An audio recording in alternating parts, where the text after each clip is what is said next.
The girl was a total novel fanatic. Just moments ago, the story she'd been following for years had finally reached its end. To celebrate, she even popped open a few bottles of 1982 Lafite. After drinking, her cheeks flushed red and she soon passed out on her bed. But because she didn't like or comment on the ending video, she somehow got transported into that very novel, becoming the villainess in her childhood, and fell straight into a river. While she was still wondering what was going on, she choked on a mouthful of water before realizing the danger. Panicking, she shouted toward the shore, "Oh no, I'm gonna die. Drown while drunk. What a stupid way to go." Just then a hand reached out, grabbed her and yanked her out of the water. The girl instinctively tried to thank the boy in front of her. But before she could say a word, a loud slap landed right across the boy's face. "Are you insane? You pushed your 5-year-old sister into the water." A silver-haired boy tried to step in. The woman in red snapped furiously, "Shut up. I saw it with my own eyes." Caitlin was holding her hand. "What, am I blind now? I never should have adopted you too, both ungrateful brats." The girl froze in shock. Caitlin, 5 years old. Wait, did she actually get transported into the novel as the villainess in her childhood? Caitlin Saxon, the only daughter of Count Saxon of the Nosvaya Empire, was a spoiled brat who did whatever she pleased under her mother's protection. Her father, deeply disappointed, adopted 3 boys to guide her. But instead they became her favorite targets to bully. When she was 5, while her father was away, she drenched her frail eldest brother with water. When the second brother scolded her, she shouted back in anger. Then she slipped and fell into the river, just as her mother returned, and the woman completely misunderstood the scene. After being pulled out, Caitlin even twisted the story, blaming her brothers. In the end, her eldest brother caught a fever that turned into lung disease, the second was crippled from the beating, and the youngest got grounded for trying to defend them. Years later, she murdered her parents, took over the family estate, and banished her 3 brothers, warning everyone never to approach them. They were left to wander the world. But karma came back hard. Those 3 brothers rose to power and became the ones who helped hang her in the end. In the novel, Caitlin also bullied the girl the male lead loved, and was finally executed by his own hands, with her 3 brothers standing below the gallows. Which meant, right now she had already started down the path to destruction. "No, I have to fix this. I can't just let the story repeat itself. I need to do something, anything, to earn their goodwill," she thought anxiously. "Mother, it wasn't my brother's fault. It was mine." The truth was, Caitlin had splashed water on her eldest brother first. When the second brother caught her and tried to scold her, she got angry again. Honestly, this girl had been spoiled rotten, always scheming how to tease her brothers, acting like she was the boss of the house. No wonder everyone wanted to smack some sense into her. At that moment, the girl had just taken over the villainess's body. Before she even realized who she was, she started waving her hands excitedly, bad-mouthing the evil villainess. The 2 brothers beside her froze instantly, staring in disbelief. A second later, it hit her. She slapped a hand over her mouth. "Wait, I am the villainess. So I was literally trash-talking myself. Great job, genius." Just as she was about to explain herself to the mother, the woman suddenly scooped her up into her arms. "My dear Caitlin, you're such a good girl that I won't punish them this time. If only they could be as thoughtful as you." The girl thought proudly, "I'm not even Caitlin, but sure, I'm way more sensible than she ever was. This should score me some points, right? The brothers won't hate me anymore." But as the mother carried Caitlin away, the 2 boys exchanged a silent look. What's she scheming now? Seeing their wary eyes, the girl felt deflated. Why do they look at me like that? Did I mess up again? Even during dinner, she couldn't stop thinking. What did I do wrong? I literally helped them. Why do they still look like they want to strangle me? Ugh, at this rate, I'm doomed anyway. Whatever. Let's eat first, think later, she sighed to herself. There was still a long time before the villainess's death scene. But why weren't her brothers eating? In the original story, even though the brothers weren't favored, they still had a seat at the table. Did I already mess with the plot? If they're not eating because of me, won't they hate me even more? She hurriedly finished her meal. Mother, I'm done eating. I'll go take care of something. While she's distracted with dinner, maybe I can find a chance to talk to my brothers alone, she thought. Later that night after dinner, the girl snuck out of the house to look for her brothers. Crap. I don't even know where they live. If I ask the servants, they'll think I've lost my mind. she muttered to herself. Suddenly, a strange noise echoed from behind her. She turned around quickly, but there was nothing there. Wait, am I hearing things? No way, the novel never said Caitlin had hallucinations. Just as she was thinking that, the sound came again. No, someone's following me. Don't tell me Caitlin's done so many bad things she's haunted now? Her rational mind said don't look back, but her curiosity didn't listen. When she finally turned, there it was, a giant ghost looming right behind her. Instinctively she swung her fist, landing a clean hit right in the ghost's chest. The ghost stumbled backward several steps, clearly in pain. Narrowing her eyes, she peeked carefully at its feet and spotted a pair of loafers. Seriously, bro? Loafers? I can literally see your shoes. You're the second brother pretending to be a ghost, right? But wait, you look taller. Oh, I get it. You're carrying the third brother on your back. From under the sheet came a muffled voice. When did she get this smart? She was guessing, you idiot, the second brother snapped. Now you've totally blown our cover. Yeah, I heard everything, she said, rolling her eyes. Still want to keep pretending? The white sheet was thrown off, revealing both brothers. The third one glared and shouted, we just wanted to scare you. You bullied our eldest brother and even hit the second one earlier. I'm not letting you off that easy. The girl felt a wave of guilt. I'm sorry about what happened to our eldest brother. And your eyes, I didn't mean to hit you, it was a reflex. I'll ask mother to bring the best doctor tomorrow. You'll both get better soon, I promise. Hearing that, the third brother's anger began to fade. But the second brother just sneered. Mother, who never even cares about us. She knew our brother was sick and did nothing. Yet you, one word from you and she'll call the best doctor. Are you bragging now? The lady who's never seen us as human, is she suddenly kind? Or are you just playing some pity game, tossing scraps to the poor? His words hit her like knives. The girl blushed in frustration and shoved him away. She hadn't done anything wrong. All those awful things were done by the real Caitlin. She had apologized, tried to make up for it. So why couldn't they see that? I came to this world knowing no one, and I'm the one carrying her sins, she thought bitterly. Why can't they give me a chance to change? Can't a bad person become better? I really regret it. Isn't that enough? The tears came before she could stop them. Ugh, these stupid tears. Why won't this body listen to me? Seeing her cry like that, even the tough second brother's expression softened. Stop crying, he said quietly. Even if you really want to change, it doesn't matter. You don't get it. The more you act good, the worse things get for us. You're the most favored one in this house. When you do something wrong, mother protects you. When you do something right, she loves you even more. Today I spoke up for our brother and she said we were ungrateful, said we weren't even half as good as you. Then she told us to skip dinner. So please, just stay the way you were.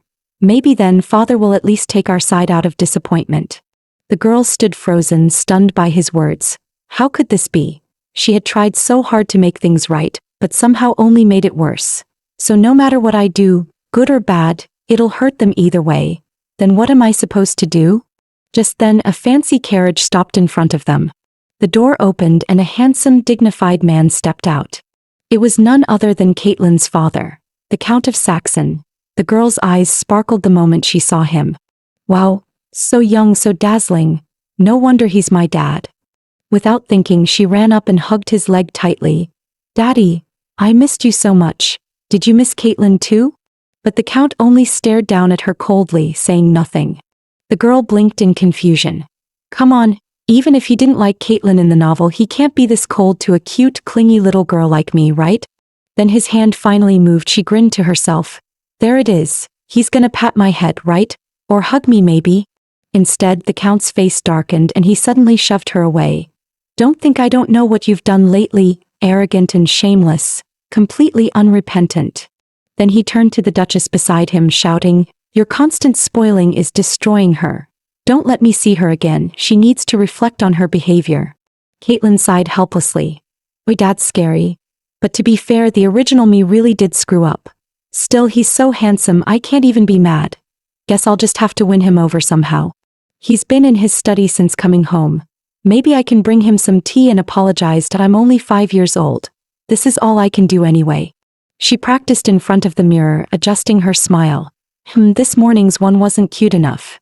Okay, no one's around, let's try again. Hi, Daddy, here's your tea, she said in her sweetest voice, rehearsing several times. Suddenly, a burst of laughter came from behind her. The girl froze like a statue, her toes curling so hard she could have dug out a 3-bedroom apartment in the floor. Total social death. Oh no, it's my second brother, Angus. When did he get here? How much did he see? She panicked inside. No, I can't freak out. If I lose my cool, I lose everything. As long as I have no shame, I can't be embarrassed. Just act cute, pretend nothing happened. Meow, she squeaked, spinning around and dashing straight into her father's study. Father, you've been working too hard. Please have some tea, she chirped. The Count looked up, his expression darkening immediately. Put it on the table and leave, he said coldly. No way, that I can't just walk out now. This might be my only chance to talk to him alone, she thought. What are you writing, Father? Can I take a look? She asked sweetly. But before she could react, the Count suddenly stood up. His arm brushed the teacup, sending it flying. Boiling tea splashed straight toward her face. Oh crap, I'm gonna be scarred for life. She squeezed her eyes shut, bracing for the pain. But in the next second, someone shielded her. The Count himself. The hot tea splattered across his chest instead. Plink. The teapot shattered on the floor. The girl opened her eyes wide and rushed forward in panic. Father, are you okay? Let me see. He turned his back quickly, hiding the burn from her sight. His voice remained firm. Didn't I tell you to leave? Must you interrupt me even now? Just then the Duchess hurried in after hearing the crash. What happened? I heard something break. The Count answered calmly, it's nothing. I accidentally knocked over the teapot and got a little burned. The Duchess gasped and rushed to her husband's side. Oh my God, how could you be so careless? Sit down, let me bandage that burn.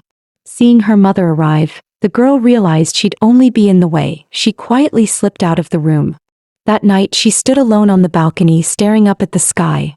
Ugh, I messed everything up again. I end this tiny 5-year-old body. I can't do anything right.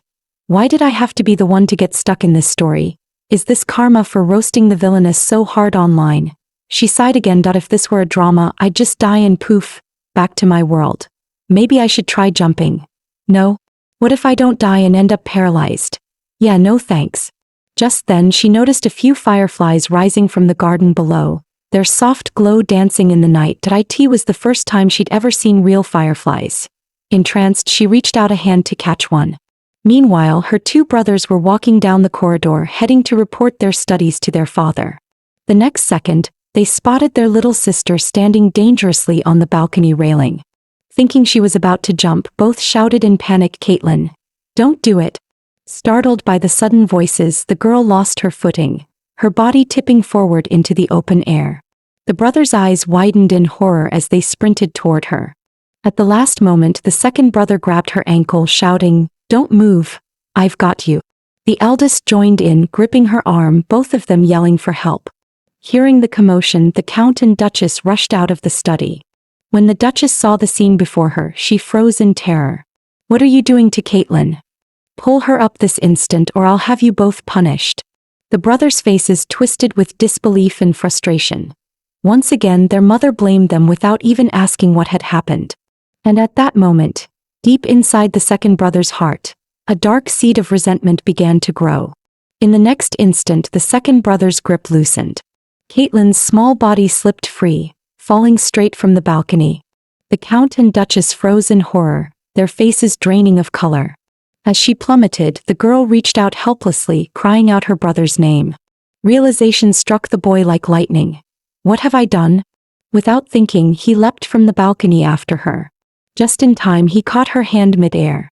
Using his own body as a shield, he twisted mid-fall, crashing to the ground with Caitlin safely in his arms.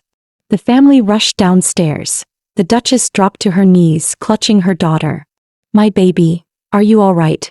My poor Caitlin, are you hurt anywhere? The girl shook her head weakly. I'm fine. But please, mother, check on my brother, he's really hurt.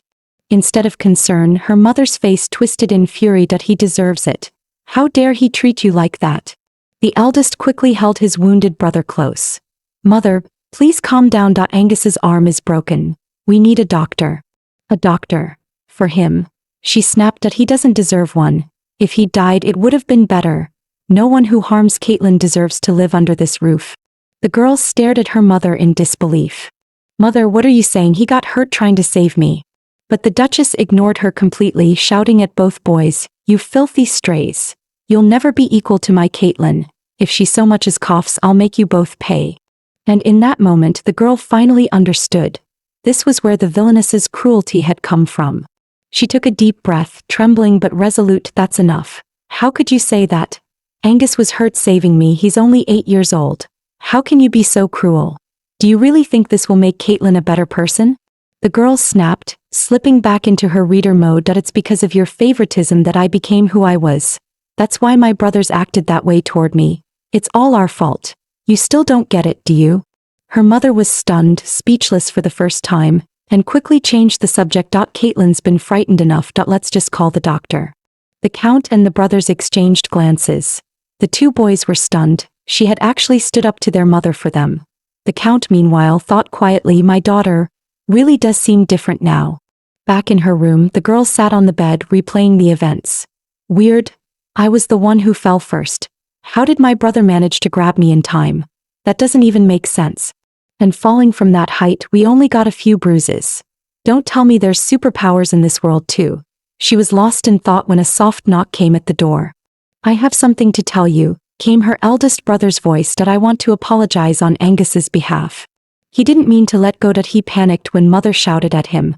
Please don't hold it against him. The girl remembered the look on Angus's face in that moment. She knew deep down, he hadn't slipped. He had let go because of their mother's cruel words. But he'd also jumped after her to save her life. For that alone, she decided to let it go. It's fine, she said softly. From now on, let's just stay out of each other's way. In the days that followed, she didn't see her brothers again. After some thought, she realized the smartest move now was to focus on her father, to earn his favor before anything else went wrong. According to the novel, her father was passionate about his vineyard and winemaking. So she decided to start there, to appeal to his interests and slowly build a better relationship with him. While the girl was lost in thought, her father passed by her room with her brothers. You'll all come with me to inspect the vineyard today. The Count said that it's time you learned how to manage it. The word vineyard instantly snapped her out of her thoughts. This is it, my perfect chance. She dashed to the door, calling out, Father, I want to go with you too. Putting on her cutest face, she pleaded, please, Father, I promise I won't cause any trouble. The Count, who'd been serious a moment ago, nearly melted on the spot. His beautiful little daughter could melt steel with that look. He quickly cleared his throat, straightening up. Ahem. Very well. You should learn to see more of the estate anyway. After the balcony incident, both the eldest and second brothers had softened toward Caitlin, but the third brother frowned inwardly. Great, she's getting even better at pretending. Before long, the group arrived at the vineyard. The Count pointed to the piles of fertilizer, explaining with grave seriousness how each mixture affected the grapes. The girl was about to seize the moment to impress him when her third brother scoffed. Oh, please stop acting. I know you. Those stinky things would scare you to death. Just go home. A sly smile tugged at her lips. She knew perfectly well the third brother had a severe case of germophobia. How about a little contest then? She said sweetly. Let's see who's better at fertilizing. His entire body froze. He started trembling. The father said we were watching, not doing right, he stammered. But before he could retreat, she grabbed his hand and pressed it straight into the smelly fertilizer pile. What's wrong, brother? Don't tell me you're scared to lose, in front of father, she teased. The third brother sprang to his feet, face red. Of course not. Let's see who wins. Behind them, the other two brothers grinned, clearly enjoying the show. Moments later, the third brother appeared fully armed for battle. Bandana, gloves, mask, goggles, the whole set. The girls stared in disbelief. Seriously, it's just fertilizer, not toxic gas. Why does he look like he's going to war? The two began their fertilizer showdown, racing each other between the grapevines. Under the shade, the Count and Angus sat back, cheering them on. I'm almost done with my row, the girl teased. Better hurry up, brother, or father and Angus will be disappointed in you. The third brother opened his mouth to retort. But then the stench hit him. His face turned green. Gagging uncontrollably, he stumbled backward and fainted on the spot. A moment later, the girl felt dizzy herself. Ugh, this smell is lethal. And with a loud thud, she collapsed too. From under the trees, the Count shot up, rushing straight toward the fallen third brother. He didn't even glance at his unconscious daughter. Half conscious, the girl mumbled, "Ugh, how rude. I'm right here, not invisible." Eventually, the servants carried her over to the shade as well. Butler Malfoy arrived with tea, speaking to Angus, who was fanning her. "Don't worry, young master. The lady's just overheated. A little rest in the shade and she'll be fine." Angus turned away, muttering, "Who's worried? I'm just concerned Father's vineyard inspection got delayed." A short while later, the third brother came to and walked over to her. "She's totally faking it," he grumbled. "She was fine 2 minutes ago. How'd she suddenly pass out?" The count sighed, lifting his daughter into his arms. "That's enough for today. The inspection's over. Let's go home." Back at the mansion, Angus carried a small mint sachet, cooling and mosquito-repelling, meant for his sister. As he walked, he muttered to himself, "Caitlin's been acting way too different lately. It's like she's become someone else. Is this what they mean by a girl's big transformation? But she's only 5. When he reached her room, he paused. From inside, he could hear her talking to herself. Curiosity got the better of him and he leaned in to listen. Inside, the girl sighed. "Ugh, seriously, I shouldn't have overestimated this body. Passing out from a little heat stroke. Being a villainess is so hard." Angus froze, his expression darkening instantly. The next second, he swung the door open without hesitation. "What did you just say? Who are you?" The girl's heart nearly stopped. "Crap, I've been caught. What did you mean by this body?" He pressed, stepping closer. She waved her hands frantically. "Ah, that was just a play rehearsal. I wrote the script myself. Pretty good, huh?" Then she huffed and crossed her arms. "But seriously, were you eavesdropping? That's not very gentlemanly of you. Angus quickly turned his head away, flustered. "I wasn't eavesdropping. You were just too loud, not ladylike at all. Anyway, Big Brother asked me to give you this," he said, dropping the sachet on her desk before bolting out of the room. She stared at the pouch and snorted. "Yeah, right, if Big Brother wanted to give me something, he'd come himself. You're such a tsundere, Angus." Then she smiled to herself. "Still, the vineyard thing probably improved Father's impression of me. Next up, wine tasting. Since he loves wine so much, this is my best shot to win him over." But just as she lifted the glass, behind her, 2 maids exchanged a sinister grin. After a few sips, the girl's cheeks turned rosy, her eyes hazy and unfocused. With a soft thud, she slumped over the table. "Huh? Why do I feel so dizzy? I barely had a sip of each one. No, I need to get back to my room. If anyone sees me like this, I'm doomed." She staggered toward the door, wobbling dangerously. Behind her, the 2 maids exchanged a sly grin. "She has no idea we spiked it with high-proof liquor. That man's plan was perfect. Once she starts acting drunk and wild, the Count will lose all patience with her again." Meanwhile, her eldest and youngest brothers were arguing over whose turn it was to scrub the other's back. Suddenly, the door burst open, and their drunk little sister stumbled in. "What the? Why is she here?" Both boys instinctively covered themselves in panic. The youngest bolted from the room like lightning. The girl blinked in confusion. "Huh? Something just ran past me?" The eldest was still frozen when his brother vanished into thin air. She wobbled closer, squinting. "Big Brother, why are there 2 of you? Wait, did you awaken a special power or something?" She smirked proudly. "I knew it. You have to teach me or else I'll." Before she could finish, Angus stormed in, grabbed her by the collar and lifted her right off the floor. "All right, that's enough." He dragged her back to her bedroom like a sack of potatoes. She clung to his arm, mumbling, "Hug, I need a hug to sleep. Angus, hug me." He froze on the spot, completely stunned. Their eyes met, tiny sparks of tension in the air. "Let go," he growled through gritted teeth. But instead she suddenly bit down on his arm. "Ow, itchy. What the hell? Let go. That hurts." Angus yelped, face flushing red. Right after comforting his eldest brother, the third brother, who happened to be passing by, heard noises and poked his head in. Seeing their sister biting Angus's arm, he stormed into the room and yelled, pointing at her, "You little brat. What are you doing? Let go of him this instant." Angus flinched, wincing in pain from the bite. "Enough talk, get the sobering soup now," the eldest snapped. The butler hurried in with a bowl. Angus fed the soup to the girl himself. Within moments, she slipped into a deep sleep. Evan rubbed his fists. "Brother, while she's out, should we teach her a lesson? Let off some steam?" The eldest ignored Evan and walked out of the room.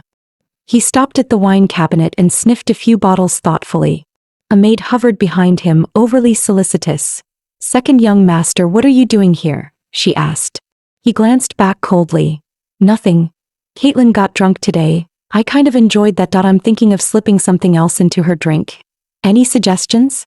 The maid put on a helpful smile. "Oh, I have some ideas, sir. This white wine has a very high proof but a light flavor. Easy to mix without being noticed. When Caitlin comes to taste the wine, we can discreetly blend it into the red. No one will suspect a thing." Angus's expression shifted. Quietly surprised, he thought she's actually tasted wine before. The maid noticed Angus's dark expression and frowned in confusion. Why does he look so upset? Shouldn't he be pleased that Caitlin was the one who got drunk? She ventured carefully, "But sir, after all the things Miss Caitlin has done to you." Angus's face turned cold. "How she treats me is my concern. Remember your place. And no matter what she's done, the daughter of House Saxon is not yours to humiliate. If this ever happens again." He paused, his gaze sharp as ice. "You won't be staying in this mansion." With that, he turned and walked away. As soon as he was gone, the maid's face twisted with hatred. Just a foster son, and he's already acting like the master. Spineless fool. Go ahead, be Caitlin's loyal dog if you want. The next morning, the girl woke with a pounding headache. Her mind was blank. Drawing on her past life drinking experience, she quickly realized something was off. Someone must have spiked my wine. She immediately summoned all the maids in the manor. "Daisy, Jennifer, stay. Everyone else out." The two maids exchanged a nervous glance. They were the very ones who had poured her drinks last night. Sitting elegantly in her chair, the girl exuded a quiet authority, like a queen on her throne. "About last night's wine tasting," she said coolly, "if I'm not mistaken, you added something to my drink. A stronger spirit, didn't you?" Daisy's face remained calm, completely composed. Jennifer, however, went pale, her hands trembling slightly. "Miss, we didn't mean," she started. Only for Daisy to cut her off smoothly, her tone polite. "But I see why. My lady, you must be mistaken.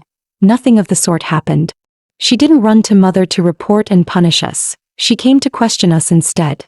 That means she has no proof. And since the second master didn't point fingers, I'll never admit anything. It's just playing along with a child," Daisy thought coldly. What Daisy didn't know was that inside this 5-year-old body lived a soul who'd already lived 2 lifetimes. The girl gave a quiet, dangerous smile. "Don't assume no proof means I can't ruin you. Don't forget what I've done before. Even without evidence, I can tell mother it was you. Guess what'll happen then?" Daisy snapped to attention and dropped to her knees, pleading, "Miss, please forgive us. It was Jennifer's idea. She tricked me. I didn't know. Please." Jennifer's face crumpled. She fell to her knees too, blubbering and sniffling. "Miss, it wasn't like that. I didn't mean." The girl thought to herself. So they're not exactly united after all. "I could forgive you," she said slowly, "but on one condition. From now on, you belong to me. Help me watch the other maids. If anything like this happens again, I'll assume it was you and tell mother myself." With that, she rose and walked out of the room. Jennifer grabbed Daisy's arm, whispering in relief, "Miss actually forgave us. Maybe she really has changed." Daisy's smile curdled into a sneer. "Foolish," she mouthed in her head. "She was just buying us off. That idiot will slow me down. I already took money from that noble. If this fails, I'll be the one punished. There's no turning back now." A few days later, the girl slipped into the wine cellar alone. Her parents were away and the mansion was eerily quiet. "Last time I failed at wine tasting. This time I have to make it count," she told herself, determined to find something useful down here. Gazing at the rows of massive oak barrels, she couldn't help but sigh. Wow. No wonder the Saxons own half the vineyards in the empire. That's a lot of wine. She crouched down, inspecting the barrels. The corks are damp. The cellar temperature must be fluctuating, oxidation's probably ruining the flavor. Resting her chin on her hand, she mused, maybe I can come up with a way to fix the temperature control. But just as she was lost in thought, the heavy cellar door slammed shut behind her. A sharp click followed. It was locked. Her heart skipped a beat. She rushed to the door, tugging the handle with all her strength, but it wouldn't budge. She pounded on the door, shouting, "Hello? Anyone there?" The next moment, thick smoke began to fill the wine cellar. It curled around her ankles, rising fast. She coughed violently, eyes watering. Oh no, don't tell me this is how I die. Who the hell did this? Panicking, she stumbled toward the door, slamming her fists against it. But her lungs burned, her vision dimmed. Her legs gave out and she collapsed to the floor, losing consciousness as the smoke thickened. Meanwhile, upstairs, her brothers realized their sister was missing. She was just in the garden. Where could she have gone? The servants searched high and low, but she was nowhere to be found. The eldest suddenly froze, a thought flashing through his mind. The wine cellar, she mentioned it yesterday after drinking. Let's go now. The group dashed toward the cellar. Nearby, Jennifer paced in panic. Oh no, why did she have to get in trouble now? If they think we did it, we're finished. Behind her, Daisy smirked, eyes glinting with malice. Locked in a wine cellar, surrounded by smoke. By now, she's probably dead already. At that moment, the brothers had already reached the wine cellar. Angus kicked the door open and immediately saw his sister lying unconscious in the corner. He said to his brothers behind him, "There's smoke. Don't come in. I'll get her." Covering his mouth, he rushed to his fainted sister and picked her up. While running out, he shouted to his younger brother, "Go get the doctor." The younger brother quickly ran outside. The eldest suggested, "The doctor might take a while. Lay her flat on the ground outside. I've been sick often. I know some first aid." Angus carried his sister to the grass. The first step was to keep her airway clear, the second to prevent choking. The next second, the eldest pressed her philtrum. Angus asked with confusion, "What are you doing?" The eldest explained, "This is a method Dr. Robert taught me. An Eastern medical technique. It works well." Angus finally understood, so that's how it worked. But wait. The cellar door was locked and there were burn marks by the entrance. Someone must have tried to kill Caitlin, he said grimly. But who in this house hates her more than we do? From behind a tree, Jennifer peeked out at the scene on the lawn, whispering nervously, "Why isn't Miss moving? She's not dead, right?" Daisy smiled coldly. "If she is, that's perfect. No more bullying, no more pretending." "Good riddance," Jennifer panicked. "But I never wanted her dead. She's just a 5-year-old child. Who could be so cruel?" Daisy's eyes flashed. She pointed a finger at Jennifer. "Shut up. Say one more word and I'll..." Before she could finish, Caitlin suddenly coughed a few times. Angus sighed in disbelief. "Guess that mysterious Eastern technique really works." The eldest nodded confidently. "Of course. Dr. Robert is the most knowledgeable man I know. Even I'm impressed." Lying there, Caitlin rolled her eyes inwardly. "Seriously? It's just pressing the philtrum. If I hadn't covered my nose with a damp cloth, your miracle technique wouldn't have done squat." In the distance, Daisy saw her wake and froze, then quickly turned to leave. "Daisy, where are you going?" Jennifer called after her. "Buying groceries," Daisy said without looking back. "The show's over. Get back to work." When their mother returned, she rushed to the bedside, her face filled with worry. The girl smiled faintly. "I'm fine, Mother. Thanks to my brothers, I was saved." Evan puffed his cheeks, clearly offended. "Hey, what about me? No credit for the one who ran all that way to get the doctor?" Butler Malfoy chuckled. "Young Master Evan, the lady just woke up. She's still a bit disoriented. Please don't take it to heart." The girl blinked, then quickly added, "Right, thank you, Evan." Her tone turned serious. "Has anyone found out who locked me in the wine cellar?" Angus replied, his face grave. "After the doctor arrived, my brother and I started investigating. We found that Daisy left her post that day, and she'd been handling fireworks. So we questioned Jennifer, who's usually with her. She said Daisy went out to buy groceries, but we checked every market. She was nowhere to be found." Jennifer, hearing her name, dropped to her knees. "Miss, I swear I didn't lie. That's exactly what she told me." The girl narrowed her eyes, thinking aloud. Daisy must have said that on purpose. She was probably watching from the shadows. When she realized I'd survived, she panicked, lied about shopping, and used the time to pack up and flee. Jennifer nodded frantically. Yes, that's exactly what happened. Before that, she even took me to spy on you from near the wine cellar while you were being rescued." Their mother listened to her daughter's calm and logical analysis, astonished. "Did you really think of all that yourself?" The girl couldn't reveal her secret of reincarnation, so she improvised. "Don't look so shocked. I used to do a lot of bad things. I've got plenty of experience." The three brothers broke into a cold sweat. Seriously, how can she say that with a straight face? At that moment, their father finally spoke. "Enough. Everyone leave for now. Caitlin just woke up. She needs rest." He turned to the butler. "Double the search for Daisy, and call a meeting. If anyone dares harm Caitlin again, there will be no mercy." The girl knew she'd been reborn as the story's wicked side character. To avoid crossing paths with the original male lead, she decided to fake illness and stay in bed. But she didn't expect her plan to be overheard by her younger brother, Evan. Furious, he barged into the room, grabbed her by the arm and dragged her out, determined to expose her to their father. The girl tried to explain, but Evan wouldn't listen. Hearing the commotion from the hall, their father rushed toward the room. When Evan saw his father enter, he rushed forward and complained, "Father, you came just in time. Caitlin's pretending to be sick." The girl froze. "Oh no, I can't let him find out." In the next second she collapsed back onto the bed, pretending to faint. Her father and the two older brothers panicked, their faces full of concern. Evan blinked, confused. "Wait, no, I swear I heard her say she was faking it." Their father frowned, his tone stern. "That's enough, Evan. Stop acting childish. Let Caitlin rest." Evan opened his mouth to protest again, but Angus stepped forward and cut him off. "Don't. If you keep this up, Father will only be disappointed in you." Seeing that no one believed him, Evan's eyes turned red with frustration. He stormed out of the room without looking back. After everyone left, Caitlin let out a quiet sigh. "That was close. I should apologize to Evan later. He really didn't deserve that." Not long after, the Saxon family gathered at the front entrance to welcome their distinguished guests. Evan, still sulking, stayed hidden nearby.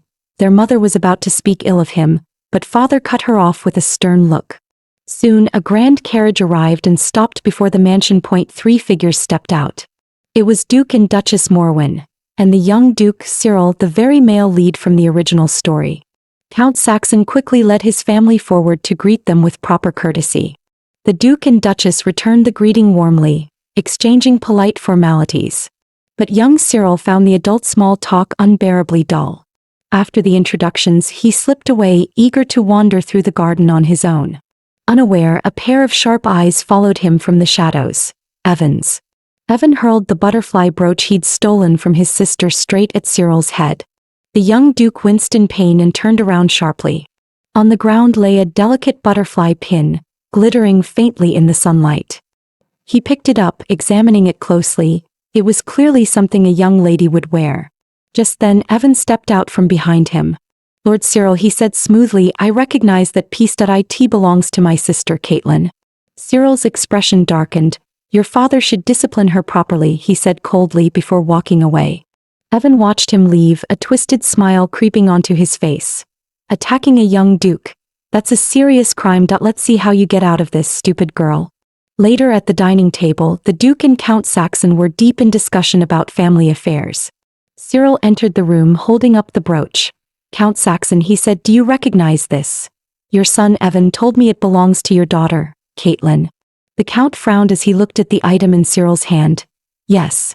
That brooch was a gift I bought for my daughter Caitlin. Why is it with you?" The Duke's tone turned sharp. "A good question. Not only did your daughter fail to greet us properly, she even attacked my son with this. How should such behavior be punished?" The Duchess slammed her hand on the table. "Unbelievable. I'd heard Caitlin was unruly, but to dare assault someone, how disgraceful." Seeing the Duke and Duchess' anger, Count Saxon quickly bowed. "Please, calm your rage. I'll summon Caitlin immediately to face her punishment." Moments later, Caitlin entered the hall with her maid. Her father's face darkened the moment he saw her.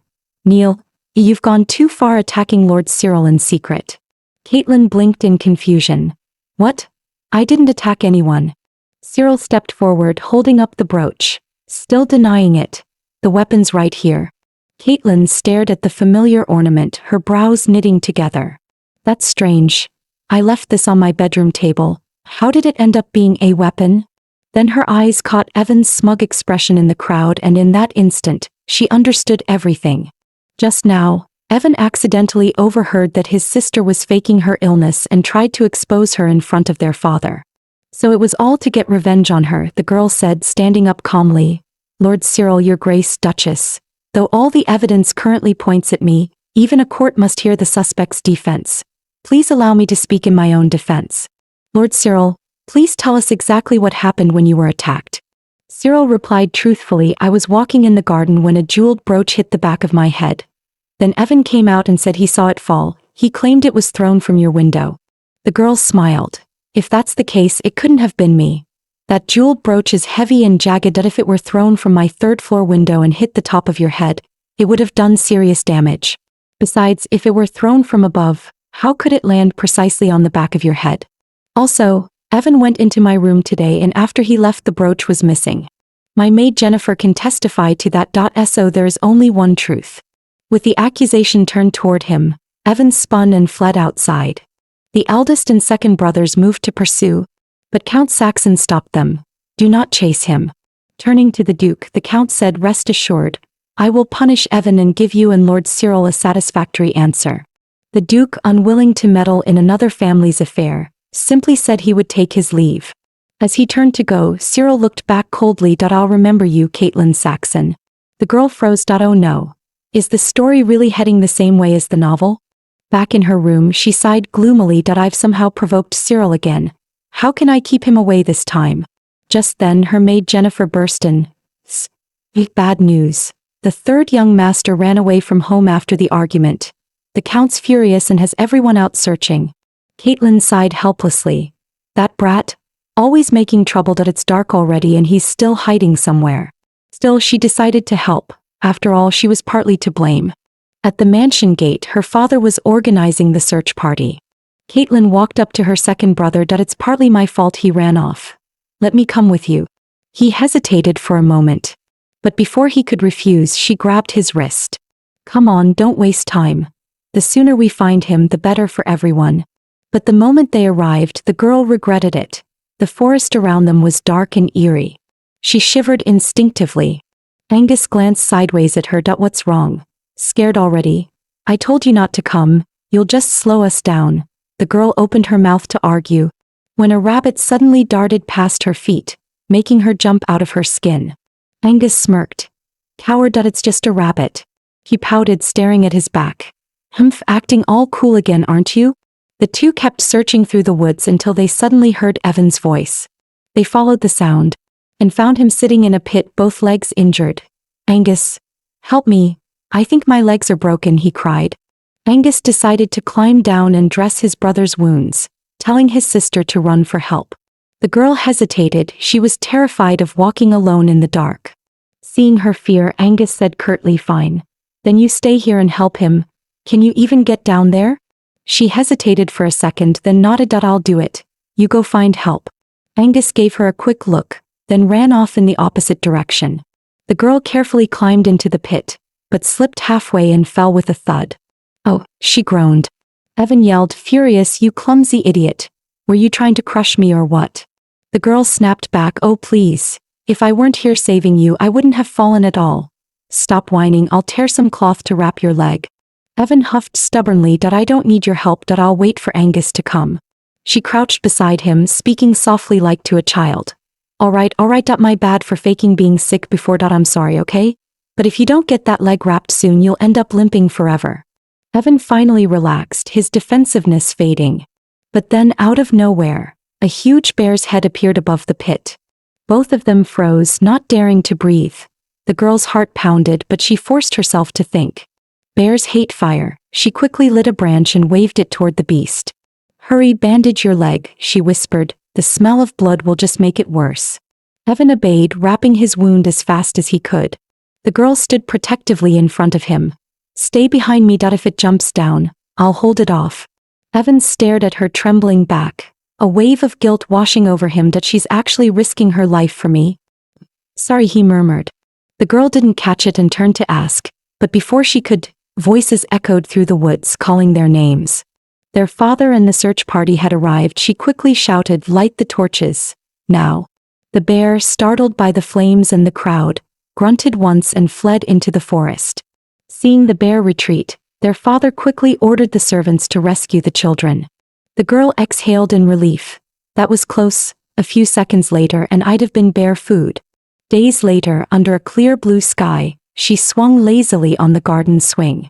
Evan, her third brother, came running over, eager to teach her swordsmanship.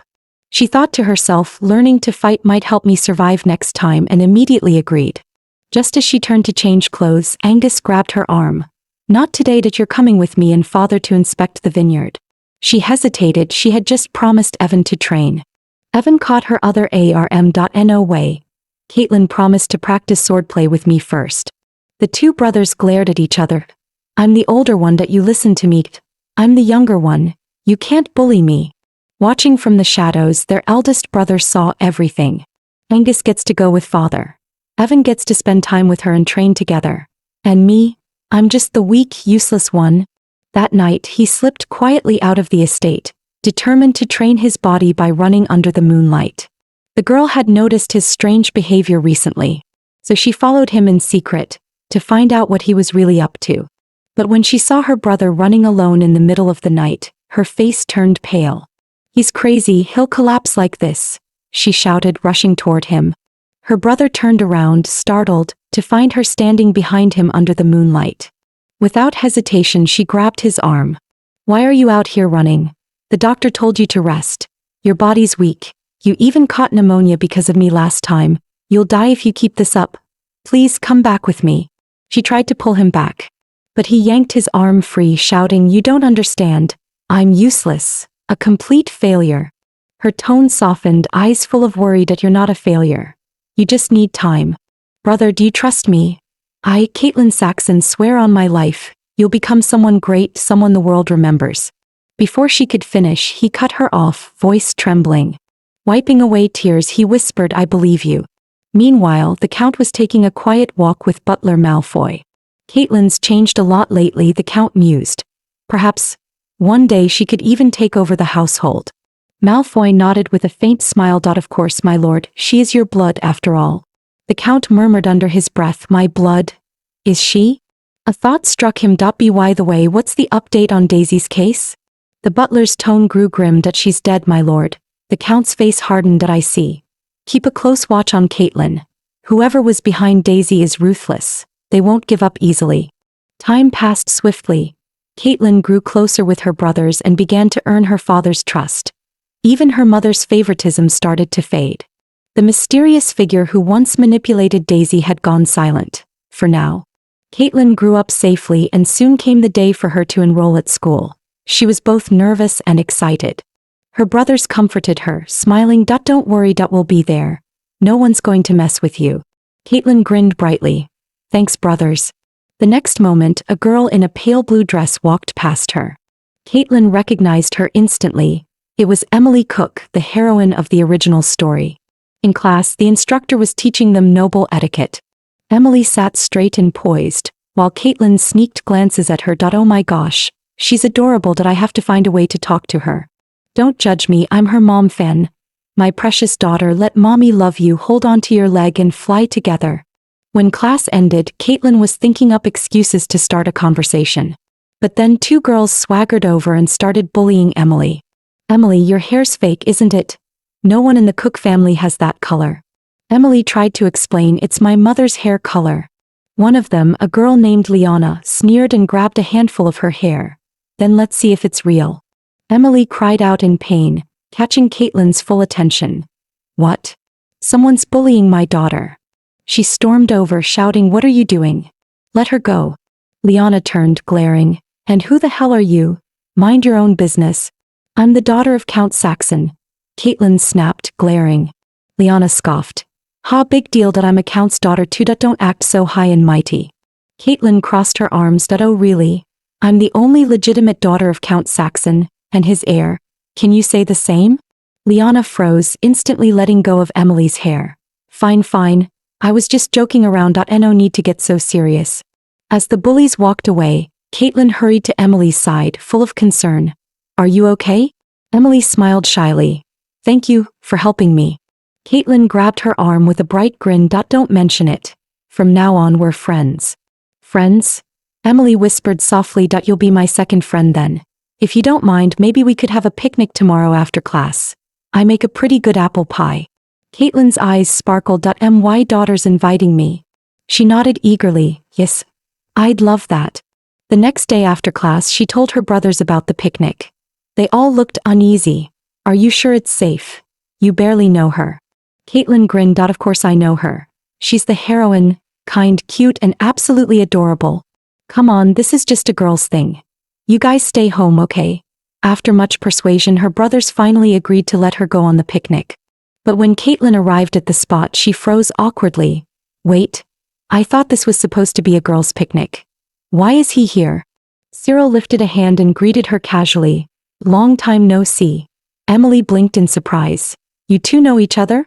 Caitlin quickly stepped aside. Not really. Don't get the wrong idea. Cyril's smile stiffened. Everyone else was dying to get close to him, yet she went out of her way to distance herself? He leaned closer, smirking. Then how about we go to the circus together next week?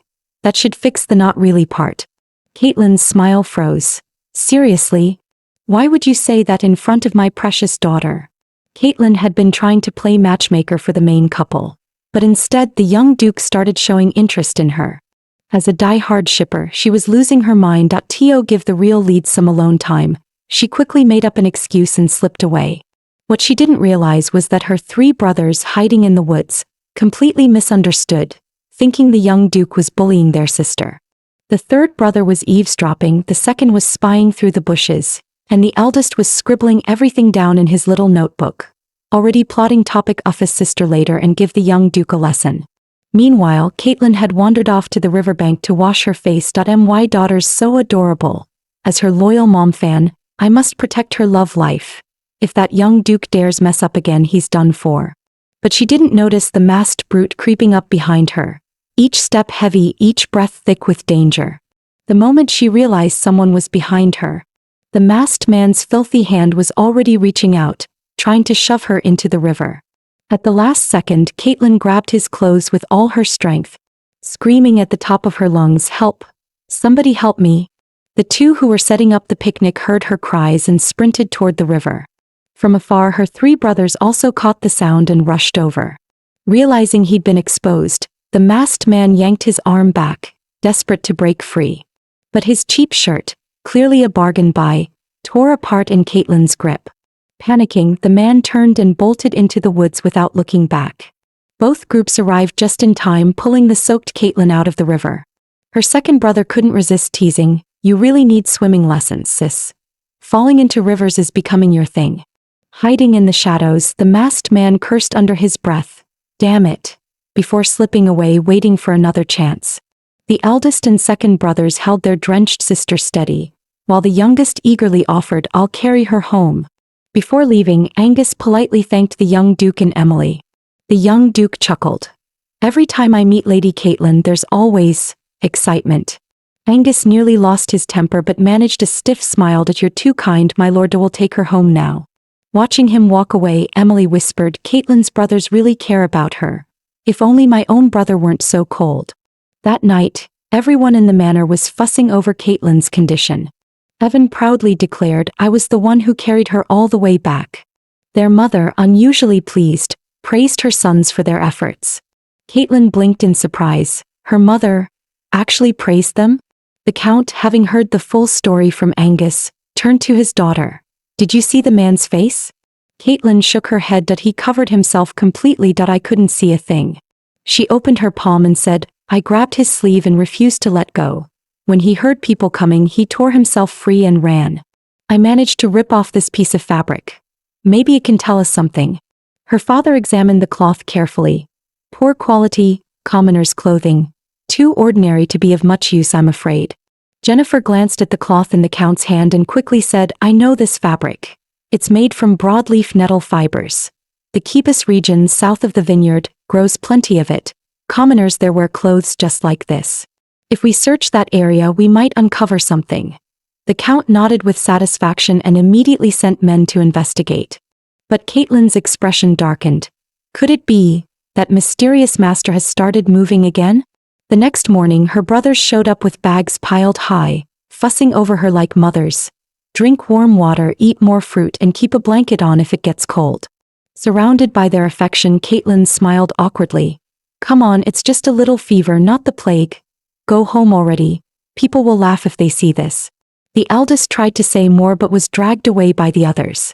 After saying goodbye, Caitlin took only a few steps before panting heavily.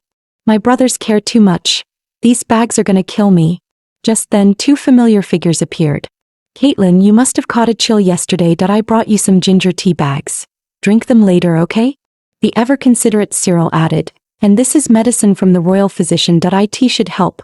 Caitlin groaned, showing the piles of stuff from her brothers. I can't carry another thing. During court etiquette class, the students were paired up for ballroom dance practice. Emily greeted Cyril enthusiastically, only to receive his cold silence in return. Watching her precious daughter standing there awkwardly, Caitlin clenched her tiny fists. You brat, how dare you treat your future wife like that? But Cyril completely misread her expression and blurted out, Teacher, I want to partner with Caitlin. Caitlin panicked. I refuse. This pairing is fine. She was a die-hard mom fan and shipper. No way she'd steal her precious daughter's man.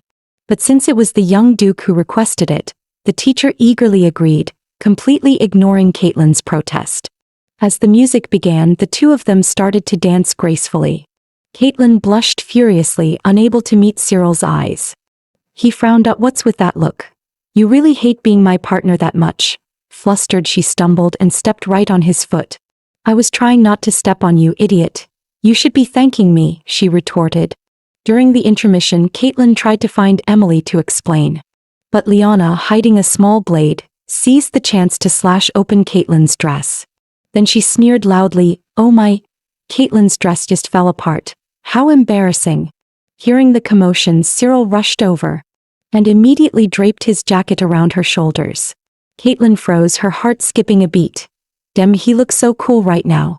Liana, watching from behind, looked ready to explode. Cyril turned to the instructor and said coldly, I'll take her home myself. No, Caitlin interrupted, I'm not leaving. I want the culprit found. Now. The ribbon on my back snapped in an instant. It had to be cut with a blade. Please search for the weapon immediately. Cyril was completely captivated by Caitlin's calm composure and immediately urged the teacher to search for the weapon. With the young Duke himself insisting, the teacher had no choice but to comply. When they searched Emily, they found a small dagger hidden at her waist. Emily panicked and waved her hands. It wasn't me. Caitlin also believed her precious daughter wouldn't do such a thing. Let's end this here. I won't pursue it any further. The teacher blinked in confusion. Didn't you just say you wanted an immediate inspection? Liana jumped in, fanning the flames. And now you're backing off. What about the teacher's authority? How are we supposed to feel safe here? The teacher hesitated, worried about losing the students' trust and their parents' confidence. Since Lady Caitlin wishes to let it go, she finally said, Emily will simply stay after class to clean the room. That should settle it. Wanting to help, Caitlin volunteered to stay and clean with her. From afar, Liana, the true culprit, watched the two standing together, not arguing at all, and nearly exploded with rage. Meanwhile, Aiden came alone to pick up his sister. Big brother's sick and second brother already went home, so I'm here for her. Just then he overheard two girls whispering nearby. Ripping that brat's dress was so satisfying, and now she's stuck cleaning with that mutt. Two birds with one stone.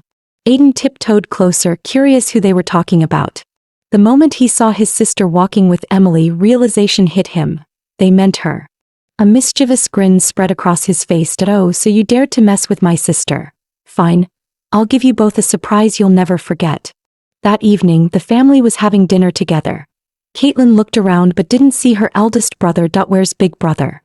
She asked. He's sick, Angus replied calmly.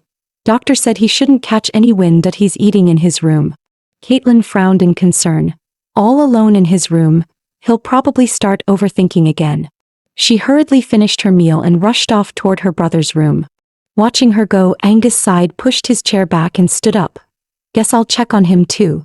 Reaching the door, he heard voices inside. My hand's too weak. Then I'll feed you. Open your mouth.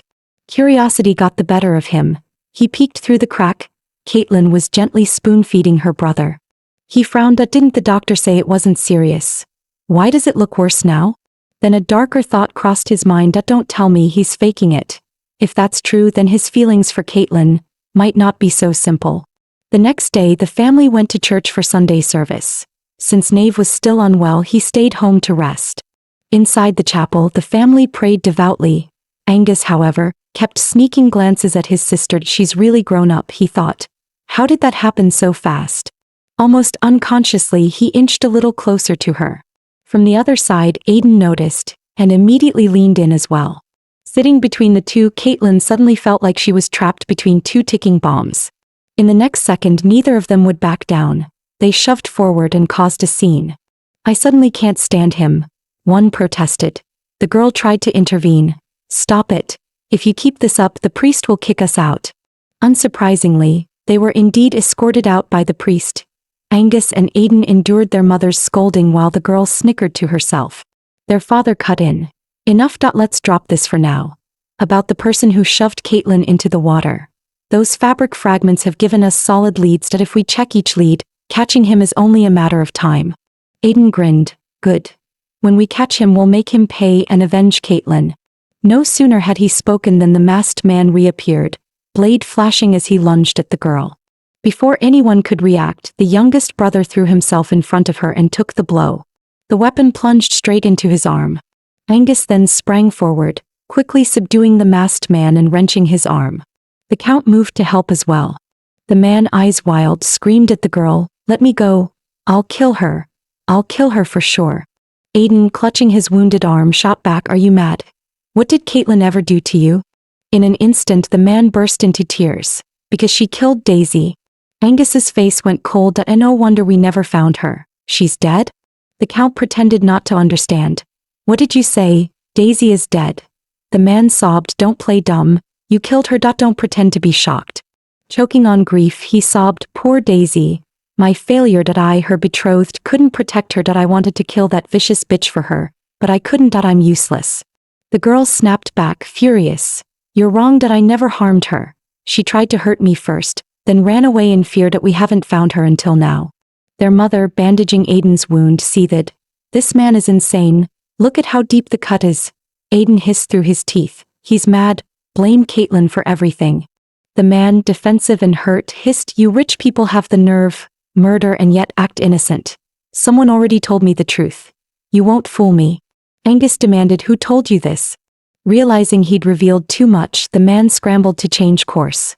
"No one. This is obvious. Don't ask. Since you've caught me, do what you will. Kill me and send me to Daisy." The Count and Angus exchanged a look. They both knew this was far from simple. Caitlin read her father's intent clearly. He planned to use the man to find whoever was pulling the strings. "Normally you'd be punished for attacking the Count's daughter," she said, "but given your grief and loss of reason, I'll let you go this time. Leave and don't show your face here again." Aiden couldn't understand his sister's mercy and stamped his foot. "What? You're letting her go? Caitlin, are you mad?" he spat as he spoke, some landing on her face. The masked man stared, incredulous. Angus loosened his grip on the man's arm. The man hesitated, then bolted. As he fled, he spat, "You poisoner. Don't think I'll forget this. I'll kill you when I get the chance." Aiden, furious, raised his fists and wanted to give chase. "See? We shouldn't have let him go. I'll fetch him back and make him pay 100 lashes. Angus told their father, "I've memorized his face. Have the steward check. He might lead us to the mastermind." The Count nodded. "Good. He's just a pawn. Killing him won't end this." Caitlin watched Angus with a new respect. "No wonder the brother in the original tried to get rid of me. He's far smarter than that bumbling youngest one." Aiden suddenly sneezed. "What's that? Are they talking about me?" Jealousy can make girls vicious. I end court class. Caitlin and Cyril were partnered again. Liana was furious, convinced the Duke had been won over by Caitlin. While muttering curses, she flung open a wardrobe, and a small green snake fell onto her arm. Both girls' eyes bulged in terror. Liana nearly fainted. Just when she was at a loss, the little green snake didn't strike. It slithered away instead. One of Liana's lackeys shook her roughly. "Wake up. The damn snake left and I found something else." Liana, still dazed, reflexively took the card from him. The note read, "I know what you did to Caitlin. One more time and I'll feed that snake to you." A mocking doodle sat in the corner. Furious after reading it, she vowed to drive Caitlin out of the school. Caitlin, having just finished politics class, was brooding. Those lessons were only for future heirs. Emily didn't need to take them. A voice cut through her thoughts. "Caitlin, want to go to the circus later?" She looked down and saw Cyril under the tree. "Oh my, he's so handsome," she thought. But she hesitated, quickly stepping back and waving her hand to refuse. No, I can't." Cyril stepped closer, caught her wrist and said, "Come on. Emily's coming too." Reluctantly she agreed. She couldn't really get away, so she thought might as well ship them. But when they arrived, her precious daughter was nowhere to be seen. Cyril smirked that I tricked you. Otherwise you wouldn't have come. Caitlin was furious. You asked for it. Don't expect mom to save you now, she snapped, then turned to leave the whole drama behind. She hadn't taken more than a few steps before Cyril called out with a teasing grin that if you walk away now, aren't you afraid of offending my family? Caitlin hesitated. She wasn't some fearless heroine. Her father's political ambitions relied heavily on the Duke's support. Offending the young Duke could easily make life difficult for her family. Turning back with a sigh, she said quietly, fine, just this once. Moments later, she was sitting on the carousel looking utterly unwilling. When it ended, Cyril asked with his usual oblivious confidence, "Did you have fun?" Her expression screamed no. Finally catching on, he laughed and patted her shoulder. Here, let me show you something funny. He pulled out a little doll that looked exactly like Liana. Hi, I'm Liana. I'm annoying, ugly, and the most hideous noble in the empire. His deadpan delivery broke her composure. She burst out laughing. But hidden nearby, Emily witnessed the entire scene. Someone behind her whispered coldly, see? The young Duke turned you down on purpose. To be alone with Caitlin. You're just a clown. The words cut deep. Emily turned away, unable to bear another insult. Meanwhile, Caitlin and Cyril arrived at a restaurant where guests could cook their own meals. I've kept you company all day, he said. Now it's your turn, make me something to eat. Though reluctant, she nodded. After all, he was the young Duke. Soon she'd prepared a dish that could only be described as culinary chaos. Looks about done, she muttered, heading to the restroom to add a little special touch before serving. But she didn't realize, Liana was hiding nearby, watching every move. As soon as Caitlin left, Liana slipped in and added her own ingredient to the pot. Cyril, completely unaware, smiled softly. To please Caitlin, he'd drink that pitch-black soup with a grin, no matter what it tasted like. But a second later, Cyril clutched his stomach in agony, curling up like a caterpillar. His butler panicked and rushed him to the hospital. When the Duke and Duchess heard what had happened, they hurried over. As soon as the doctor stepped out, they bombarded him with questions. It was acute food poisoning caused by fungal contamination, the doctor explained. The young Duke has been treated and is resting, he'll be fine. Caitlin finally exhaled, relief flooding through her. Thank goodness. It wasn't serious. The Duke, however, was furious. How could this happen? What were you doing, butler? The butler stammered, trembling. It was Miss Caitlin who made the red wine pear stew, my lord. The young master fell ill after eating it. The Duchess' expression turned cold. Unacceptable. That girl must be punished immediately. Just then Count Saxon strode in, his gait steady but firm. Your Grace, please wait. I've heard the whole story, and I apologize on her behalf. But he continued, meeting their eyes, I believe my daughter wouldn't make such a foolish mistake. Please allow her a chance to explain. Caitlin's heart clenched. Her father was publicly defying the Duchess for her sake. She stepped forward, producing the dishware used during the meal. This was what the young Duke ate from. Please have it examined. The Duke glanced at his butler, who nodded. Yes, that's the one. The doctor leaned in and sniffed it carefully. Then, to everyone's shock, he gave it a cautious taste. His expression darkened. There's definitely mold, but not from pears or wine. This is medicinal mold, the kind sold in apothecaries. The Duke's face went pale. Search every pharmacy, he barked. Find out who bought that substance recently. The next morning, Caitlin returned to school, happily chatting away with her beloved daughter Emily. But suddenly, a shrill voice cut through the air. Caitlin Saxon, you've got some nerve showing up. Word is, you poisoned the young Duke last night.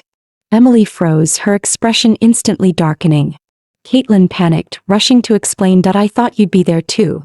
That's the only reason I went with him to the circus. I'd never meet him alone behind your back. Emily blinked in confusion. That's not what I meant.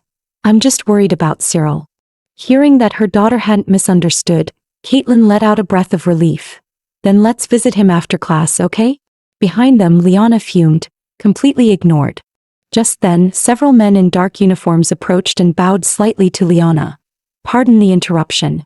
By order of His Grace, the Duke, arrest the culprit who poisoned young Lord Cyril. One declared, grabbing Liana firmly. Liana's eyes widened in horror. You've got the wrong person. It's Caitlin. She's the one you want. Caitlin stepped forward calmly. No use struggling. The Duke already knows everything. The person who bought the fungal agent from the apothecary. the one who snuck into the restaurant. It was you. We have proof. Confess while you can. It turned out that Liana had secretly drugged Cyril's food, causing his sudden illness. Upon hearing the news, Emily grew anxious, so Caitlin went with her to visit the young duke. Emily, ever thoughtful, brought homemade pastries as a gift. But from start to finish, Cyril's gaze never left Caitlin, not for a single heartbeat. By the way, Caitlin, Cyril said with a teasing smile, where's my gift? I've been looking forward to it. Caitlin gave an awkward laugh. You really shouldn't expect one. Last time you ate something I made, you almost got poisoned, remember?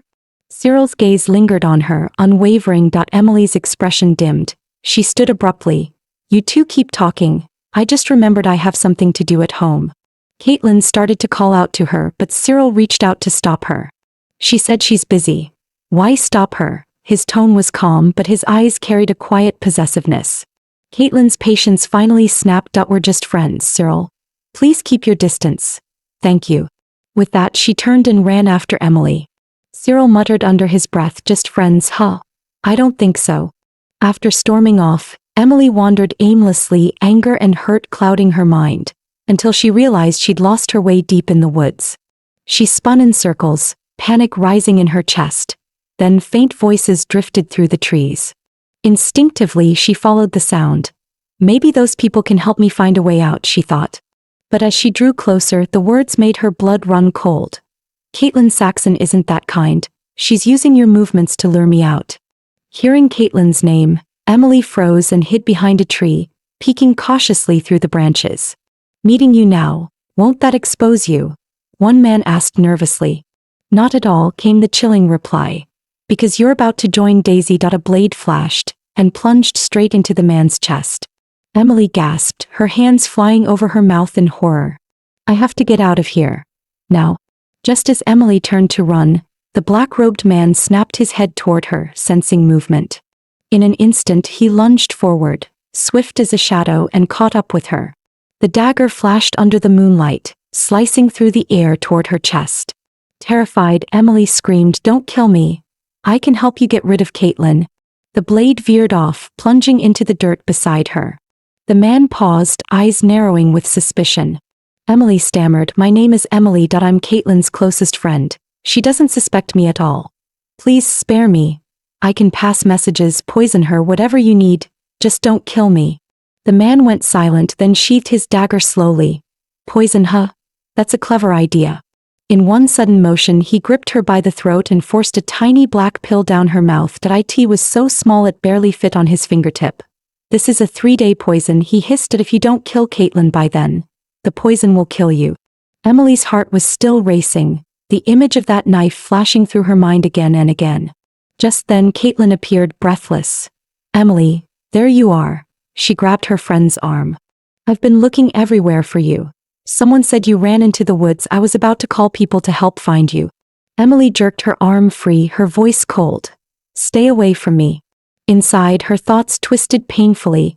Everything she'd said earlier was just to survive. She didn't want to hurt Caitlin, but the poison was real. If she didn't kill her within 3 days, she'd die herself. Every second felt like sand slipping through an hourglass, and fear gnawed at her sanity. Finally, she shouted, "I hate you. Let's not be friends anymore. Just stay away from me," and ran off before Caitlin could respond.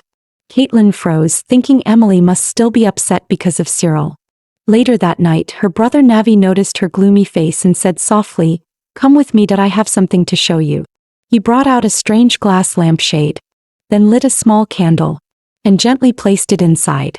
In an instant, the room bloomed with soft, scattered lights, like countless stars across the ceiling.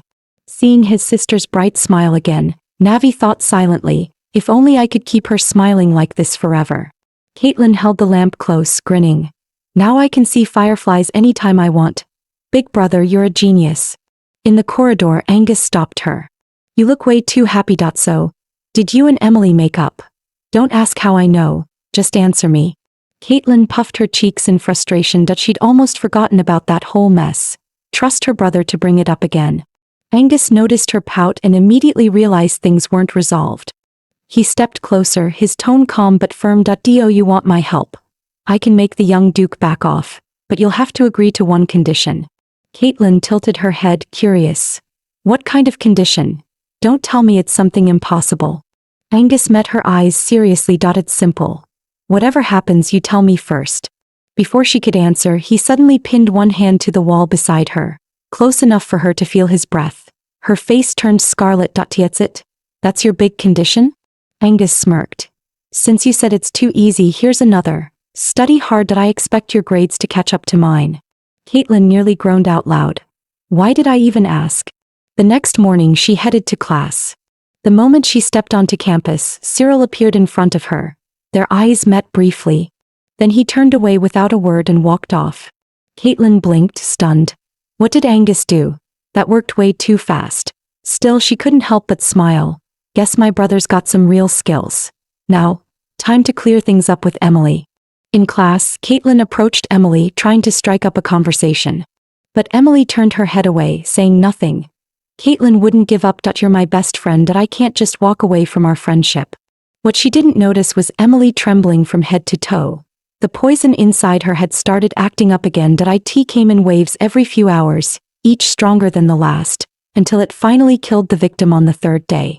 Not wanting Caitlin to see her in pain, Emily bolted out of the classroom, leaving Caitlin standing there alone and confused. Caitlin sighed, her heart heavy. Why is Emily acting so strange? Is it really because of the young Duke? Or something else? Just then her brother Evan came over, noticing her gloomy face. Hey, what's wrong? Who made you upset? When he heard it was about Emily, Evan offered, why don't we ask her brother? We're both students under the same engineering tutor. I kinda know the guy. Maybe he'll tell us something. Caitlin's eyes lit up. Good idea, she said, giving him a thumbs up. The two of them soon found Emily's brother Austin and explained why they came. Austin chuckled coldly. You're asking me about that bastard girl's feelings. Honestly, I couldn't care less whether she's alive or dead. Caitlin and Evan froze, speechless. How could a brother say something like that? Austin scoffed, turned on his heel and walked away without a glance back. Austin suddenly remembered something and sneered, oh, and one more thing. There's no need for you two to be so close. A count's daughter and an adopted orphan. You're not the same kind of people. Stop pretending you're some perfect siblings. Caitlin and Evan were too furious to speak. Caitlin stomped her foot and shook her brother's arm. Ugh, how can someone be that unbearable? Meanwhile, Emily hid in a dark corner, her body trembling violently as the poison flared up again, beads of sweat dripping down her pale face. Deep down, Emily didn't want to die. She had tried everything to survive. First she went to her brother for help, then to her father. But each time before she could even speak, they threw her out like trash. Tomorrow would be the end. She'd die alone, in some forgotten corner. Her body rotting away like a pitiful rat. Yet she refused to let go of that final flicker of hope. She whispered, Caitlin, I'm sorry. The next morning, Caitlin was still fuming over what happened yesterday. She couldn't believe there were people like Austin, so cold-blooded they'd abandoned their own sister. Lost in thought, she didn't even notice Emily walking by until Emily called out to her. With a soft smile, Emily said she wasn't angry about the young Duke anymore and wanted to make peace. Caitlin's face lit up with joy and she immediately hugged her tightly. Emily opened her lunchbox and said gently, I made something sweet for you. Try it. Caitlin stared at the beautiful dessert Emily had made, almost too touched to take a bite. But since it was from her best friend, she smiled softly and decided to eat it all. Those 3 words, best friend, stabbed into Emily's heart like a blade. She suddenly slapped the dessert from Caitlin's hand, tears streaming down her face. Just as she tried to speak, blood burst from her mouth, staining her dress scarlet. Emily, Caitlin screamed, rushing forward to catch her. Emily, talk to me. Watching Emily's face twist in pain, Caitlin's own eyes overflowed with tears. Slowly, Emily's body went limp, her breath fading away. At the hospital, Caitlin sat by the bed, trembling and silent. Angus crouched beside her, trying to comfort her as she whispered, I was her best friend, and I never even noticed that I'm useless. Her brother took her hand firmly. Don't worry, I'll find out who did this. Moments later, the doctor stepped out of the room, his face grim and heavy. The doctor spoke gravely that she's been poisoned by something extremely rare. If we can't find the antidote soon, she won't make it through the night. Caitlin rushed to Emily's bedside. Seeing her barely awake, she asked urgently, Emily, what happened that night? Weakly, Emily began to tell the truth that he killed a man that I think it was the same masked guy who pushed you into the lake. Then he found me that I lied. I told him I could help him hurt you that he forced me to swallow poison. Said if I didn't kill you within 3 days I'd die myself. Tears streamed down her face. Except for the young Duke. You're my only friend, Caitlin, that I could never let you die. Caitlin held her trembling hand tight, tears filling her eyes. Don't worry. I won't let you die that if it'll save you. Then poison me. After learning the truth, Caitlin made up her mind. She would fake her death to lure the black-robed man into revealing the antidote. She convinced Angus and the doctor to help carry out the dangerous plan. Back at the Count's mansion, everyone stood in shock before the girl's lifeless body. Her mother wept until she fainted. Her eldest brother coughed up blood in rage. And Evan completely lost control, shouting for revenge. Angus grabbed him by the arm. Calm down, Evan. We don't even know who poisoned her yet. Evan snapped, seizing Angus by the collar. You were with her all day. How could you let this happen? His fist trembled midair, ready to strike. Then their father's voice, hoarse yet firm, broke the tension. Enough. Get out. All of you, don't let her see you like this. It would only break her heart. Hearing that, Evan's rage faltered that he loosened his grip. Silent, shoulders shaking, he turned and walked out into the night. The Count stood by his daughter's bed, his voice trembling. Why did you leave us so suddenly? How am I supposed to explain this to anyone? Behind him, Butler Malfoy hesitated, then spoke carefully. Forgive my bluntness, my lord. But with Lady Caitlin gone, it might be wise to confirm the next heir to House Saxon, before disputes arise. The Count rubbed his swollen eyes, exhausted. That I know. I'll handle it soon. That night, Angus quietly entered the darkened room, carrying a covered tray that he whispered, Caitlin, it's me. The white sheet lifted and Caitlin peeked out, her eyes lighting up at the sight of a roasted drumstick. As she bit into it, she mumbled, How's Emily? Did she get the antidote? Angus stayed silent, his face grim. Moments later, Emily staggered through the doorway, pale and trembling. He never came, she said weakly. He never meant to give me the antidote. From the very start he wanted me dead. Her knees gave out and she collapsed. Caitlin rushed forward to catch her, while Angus turned and shouted, Doctor! Somebody get the doctor! Outside the room, Navi stood frozen, refusing to believe his sister was truly gone. He slowly pushed open the door, his hands trembling. The sight before him made everyone stop breathing. His eyes widened in horror as he stared at Caitlin. Caitlin waved her hands quickly. I'm not dead. It was just an act. A fake death. For a moment Navi stood still. Then he rushed forward, pulling her into a tight embrace. Thank God. You're alive, Caitlin, you're alive. Angus's jaw tightened, jealousy flickering in his eyes as he watched them. He stepped forward, pushing Navi aside. Not now. I'll explain later. Emily's been poisoned and we need a doctor immediately. Navi glanced at the pale, trembling girl on the bed. A rare poison, you said? I've read old medical texts. Let me take a look first. After examining Emily's symptoms, Navi frowned and thought. I know the antidote's formula, he said slowly, but one of the ingredients is rare. Something only the royal physicians would have. The Duke's family is allowed to consult the royal doctors. Angus said quickly. If we go there, we might get it. Caitlin nodded without hesitation. Then let's not waste a second. We'll take Emily to the young Duke's mansion. Meanwhile, at the Duke's estate, Cyril sat on his bed, lost in thought. He kept replaying Angus's words in his head. Caitlin likes cold, distant men. He believed it, foolishly, and had been waiting ever since, convincing himself to stay away. Just then, the butler entered the room. Young master, Lady Caitlin is here to see you. She's really coming. Just like that. Cyril muttered in surprise as he jumped out of bed. He didn't even stop to put on his shoes before hurrying out the door. When Caitlin arrived, she went straight to the point, her tone urgent but sincere. Within minutes, Navi finished mixing the antidote and carefully helped Emily drink it. Cyril's expression hardened. Tell me everything, he said, and Caitlin did, honestly, without holding anything back. When she finished, Cyril glanced at Emily lying peacefully on the bed. For the first time he saw her not as fragile, but as brave. Seeing Emily finally resting peacefully, Angus told Cyril, send someone to the Saxon estate. Let them know everything's fine. Don't let them worry. The messenger soon arrived at the manor and reported the situation in full detail to Butler Malfoy before leaving. None of them noticed the butler standing behind, his lips curling into a cold, predatory smile. Well, he muttered under his breath. Who would have thought young Caitlin could be this cunning? Seems I was the one who got careless. At that moment, the Mongolian-hearted countess was still drowning in grief, tears streaking down her pale face. Beside her, Evan clenched his fists, his voice trembling with fury. I'll find whoever killed Caitlin, no matter what it takes. Just then, Butler Malfoy entered the room, calmly delivering a shocking revelation. Caitlin was still alive. The room fell silent. No one dared to believe it. Evan grabbed the butler's arm. Tell me the truth. Is she really alive? The butler explained everything in careful detail.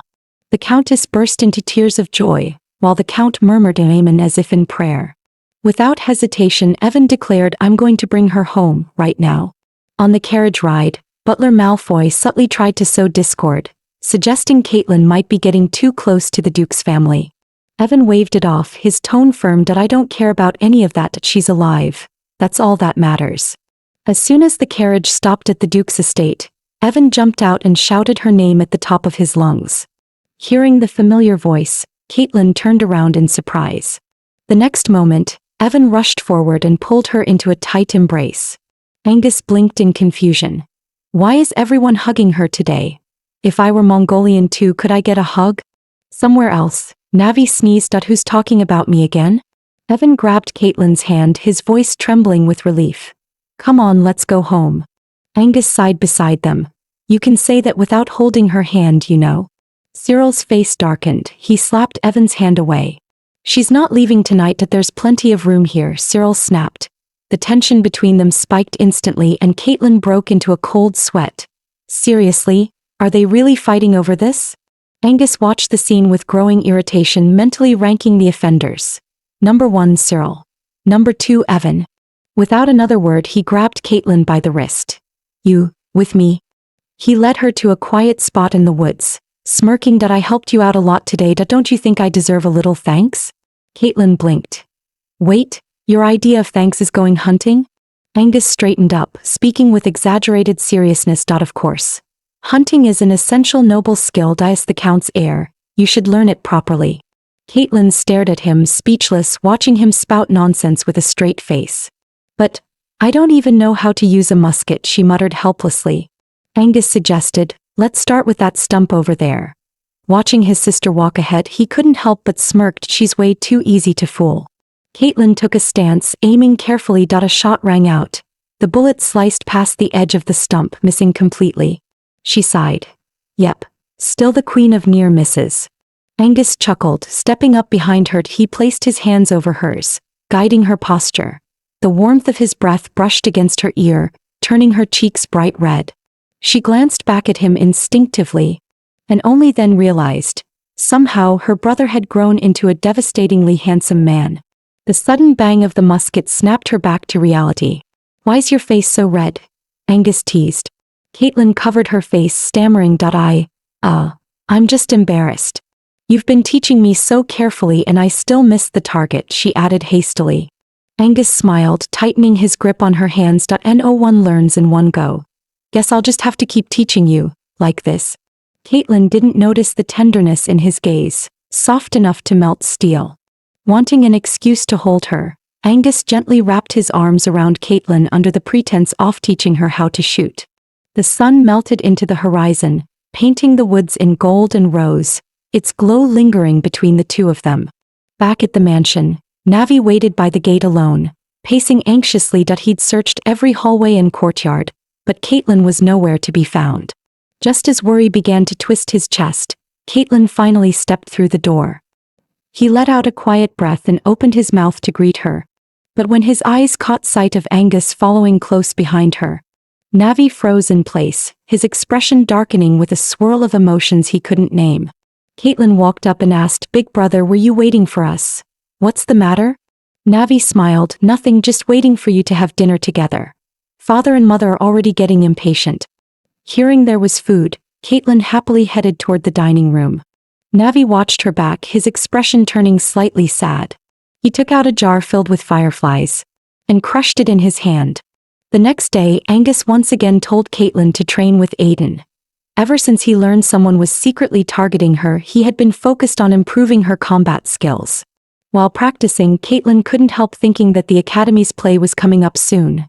The very event where, in the original story, the young Duke and Emily's relationship deepened. She wanted to check if Emily had fully recovered. The mysterious person who hurt her was still at large, and all of it weighed heavily on Caitlin's mind. Suddenly, she let out a small shout. Aiden, startled, thought she was mad at him. Caitlin smiled and shook her head, explaining she just wanted to visit Emily. Hearing that, Aiden grinned. Then let's finish the training fast. The two resumed their sword practice with renewed focus. Sitting nearby, Navi quietly observed them. Slowly, he unwrapped the bandage from his hand and muttered, "Maybe this wound can still serve a purpose." Aiden waved his hand, signaling for a break. Then he yanked open his collar, revealing his well-built chest. He casually wiped the sweat off his forehead. Caitlin stared at her brother's muscles, momentarily dazed. Before she could react, Aiden's sword suddenly thrust toward her. At that instant, a hand reached out and grabbed the blade. Aiden froze in panic. With a metallic clang, the sword fell to the ground. Caitlin quickly pressed on her brother's wound while Aiden ran to fetch the medical kit. Seeing the cut on Navi's hand, she burst into tears, crying like a child. She blamed herself over and over, then declared she'd take care of her brother for the next few days. The moment Navi heard that, a huge smile spread across his face. Aiden tried to offer his help too, but Caitlin turned him down, saying, "You're too clumsy." Watching his sister support Navi down the hall, Aiden felt an inexplicable irritation rise inside him. The butler passing by noticed his sulky expression and asked curiously, "What's wrong, young master?" Aiden glared, his tone sharp. "I just can't stand seeing them together. Is that not reason enough?" After Aiden left, the butler's lips curled into a sinister smile. "At this rate," he murmured, "I won't even need to lift a finger. The Saxon family will tear itself apart." Just as Caitlin had predicted, the teacher gathered the top students and announced that in 2 weeks the school would stage Romeo and Juliet. Knowing what this play meant in the original story, Caitlin immediately suggested that Emily play Juliet and Cyril play Romeo, the perfect setup for their romance to grow. But Cyril flatly refused. "No," he said. "Caitlin fits Juliet better." Caitlin waved her hands frantically. "No way. I'm not playing the lead." Cyril frowned. "Why not? Are you afraid to act with me?" He reached out, trying to grab her hand. A firm voice cut in. "Please, Lord Cyril, mind yourself. This production matters to the school. It should be Caitlin's choice." Cyril snapped back. "And how do you know she doesn't want to? Maybe she's just shy." Aiden butted in, scowling. "Shy? Caitlin, you've got the wrong girl, pal." Caitlin, seeing the two about to fight, stepped between them. "Enough. I'll decide for myself, and I said I'm not acting." The tension hung in the air. Then Angus leaned close to Cyril, speaking in a voice only he could hear. "Don't forget what I told you before. This is for your own good." Cyril broke into a sweat, remembering what Angus had told him before. Caitlin likes the cool type. The more he chased, the further she'd run. So he quickly turned his blushing face away, forcing a calm tone. "Fine. Do whatever you want. Let me know when you decide." With that, he walked off, leaving behind a perfectly cold, elegant silhouette. Caitlin chuckled softly and turned to thank her second brother. Behind her, Aiden felt a sting in his chest. Seriously, she smiles at them like sunshine, but I only get her dark face? That night, Aiden stood by a tree, smacking the trunk with a stick. Damn it. What am I doing wrong? Why am I always treated the worst? Is she still mad about what happened when we were kids? I already apologized. Just then, Caitlin popped out from behind a tree. Aiden, what are you doing? He jumped, then quickly composed himself. Just taking a walk. The moon's beautiful tonight. Caitlin crossed her arms. You, admiring the moon. You're not like Big Brother. Aiden frowned. So only he can look at the moon. What, I can't? Caitlin turned away, flustered. That's not what I meant. What's wrong with you lately? Aiden hesitated, then began. I just don't want you getting too close to our brothers. Before he could finish, a familiar voice cut in. Caitlin. Aiden. What are you two doing out here? It was Navi, holding up his injured hand. If it's nothing urgent, could someone help me? I want to read, but this hand's useless right now. Caitlin immediately ran over. I'll do it. I promised to take care of you, remember? Behind her, Aiden reached out helplessly. Wait, I wasn't finished talking. The next second, Aiden burst out in anger that if I ever talk to Caitlin again, I'm a complete idiot. The next day, the teacher announced in class, Aiden has suddenly withdrawn from the play that will need someone else to take his role. Any volunteers? The students exchanged awkward glances, the room falling silent. Caitlin turned to Angus, puzzled at what's going on with third brother. He said he was looking forward to acting with me. Angus frowned. No idea that I'll talk to him when we get home. In truth, Aiden thought his sister didn't like him, and in a fit of childish frustration, decided to quit the play entirely. Angus found him and asked, "Why did you quit the play all of a sudden?" Aiden was squatting on the ground, poking at the dirt with a stick, humming and hopping around aimlessly. What's so fun about a play anyway? I'd rather spend that time practicing swordsmanship or marksmanship. Angus looked down at his sulking brother with a sigh. But you were the one who was excited to act with Caitlin. Aiden froze, then stood up and threw the stick aside. Who said I wanted that? I don't care, she doesn't even like me. All she does is take care of big brother and laugh with you. I'm done with her. Angus caught his arm, his voice firm. Aiden, do you remember what father and mother told us? The words echoed in Aiden's mind, father gently patting his head.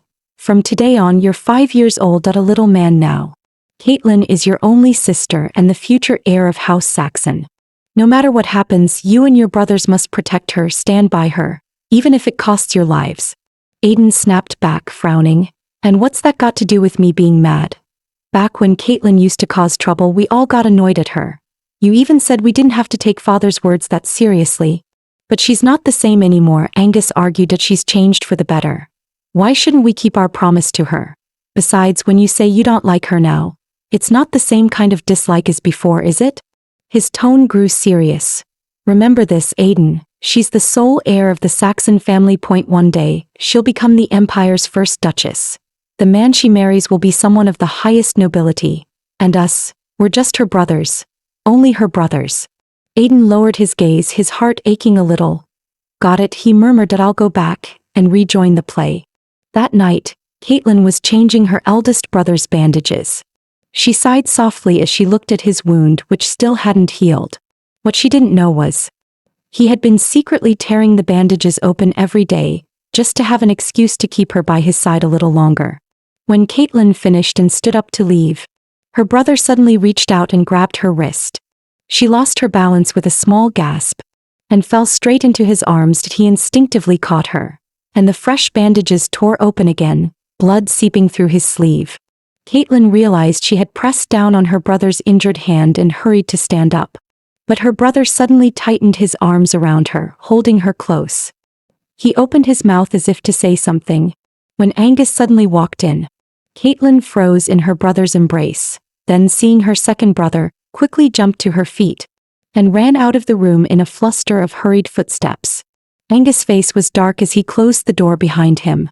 I talked to Aiden today, he said evenly. I reminded him of what father and mother told us when they adopted us. I mean, no offense, big brother. I just hope we both remember it. Navier looked at him calmly. Of course. I've never forgotten. Angus nodded slightly and turned to leave. But just as he reached the door, his brother's voice came from behind. Tell me, Angus, can you truly swear you've never had selfish feelings for Caitlin? Angus stopped in his tracks and turned his head slightly, silent. After a pause, he replied quietly, You don't have to worry. I won't, anymore. Then he walked out. A few days later, Emily returned to school, fully recovered. The moment Caitlin saw her well-behaved girl again, she beamed and clenched her tiny fists in joy. Caitlin rushed up to Emily and hugged her tight. You're finally here. Perfect timing. The play's about to start. Cyril's already cast as the male lead, but the female lead's still open. I'll make sure you get it. Emily's face turned bright red. Me? The female lead? There are so many talented girls at school. I don't think I'm the right fit. Caitlin grinned and grabbed her arm. Don't be scared. Think about it. This is your chance to get close to Cyril. Are you sure you don't want to try?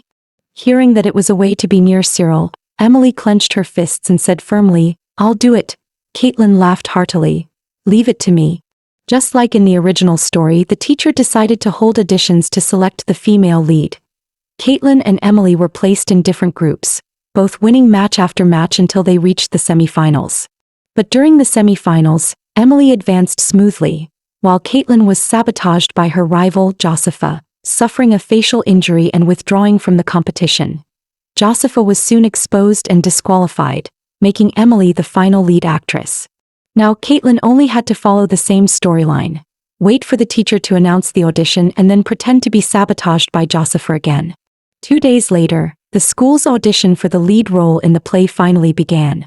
Caitlin stood on stage, performing with passion and emotion. In the audience, the teacher and Emily cheered her on enthusiastically. Meanwhile, Josepha walked by backstage, her expression dark and twisted. Caitlin caught a glimpse of her from the corner of her eye. This is the moment, she thought. Josepha quietly slipped behind the curtain and tampered with the stage props. The chandelier crashed down on Josepha's head, while Caitlin continued acting on stage unaware. Behind the curtain, the rope holding the chandelier was suddenly slashed by a sharp blade.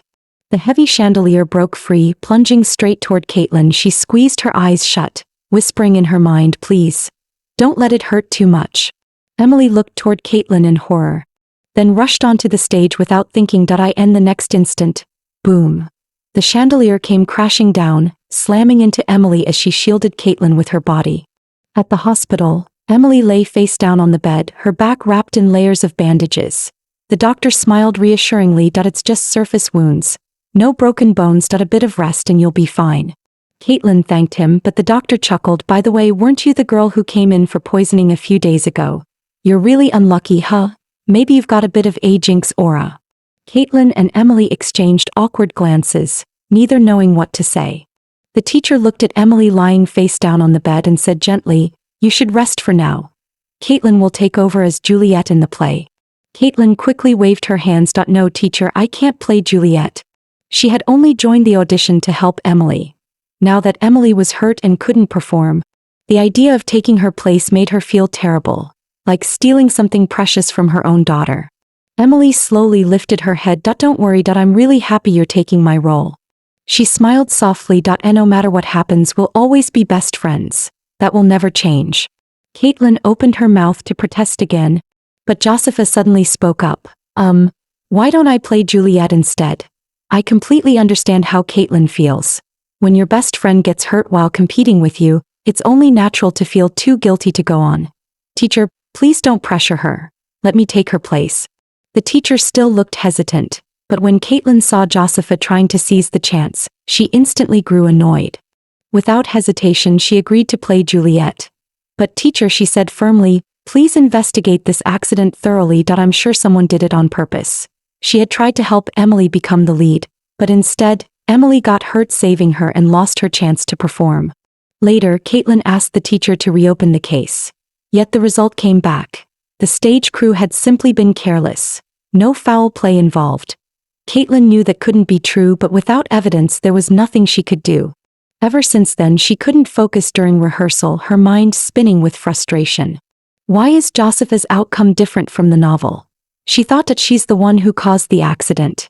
Determined, she whispered to herself, "I won't let her get away with it.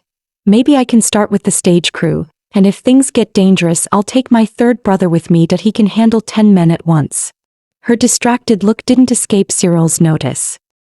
He reached out and gently wrapped an arm around her waist. Caitlin, caught off guard, stumbled forward. "Oh no, at this angle, I'm going to kiss him. No, no, no." She panicked and ducked her head. Bang. Her forehead slammed right into Cyril's nose. He clutched it, wincing in pain, unable to say a single word. Caitlin hurried to apologize, while Cyril trembled slightly, forcing out a shaky "I'm fine." Her face flushed red with embarrassment. She mumbled a random excuse and bolted out of that cursed place. She didn't even dare glance back at Cyril, afraid of meeting his eyes. The moment she left, Cyril finally couldn't hold it in. He let out a pained groan, clutching his nose. Caitlin hurried into the costume room. There, her third brother, Avon, was carefully arranging the stage costumes. Seeing his sister walk in, Avon stiffened up, remembering what Angus had told him the other day. Caitlin tilted her head. "Why are you so nervous?" Avon scratched the back of his neck. "Nervous? I'm not nervous. Just checking the costumes, that's all." Caitlin narrowed her eyes, unconvinced, and reached for his outfit to inspect it herself. Suddenly, Avon's expression darkened and he snapped, "That's enough. What are you really here for? Stop messing around." The girl was startled by Aiden's sudden change in expression. She looked at him with hurt. "Why are you so angry? I was only teasing." Aiden softened when he saw her upset. "All right, spit it out. What do you want? I've got other things to do later." The girl remembered the matter at hand and said, annoyed, "I think Emily's injury wasn't an accident. I want to check the prop crew, but it might be dangerous. Will you come with me?" Aiden turned and nodded. "Fine, let's go." Caitlin watched his back, puzzled. When did he become so different? The two of them found Ruby, the student in charge of props, and explained why they were there.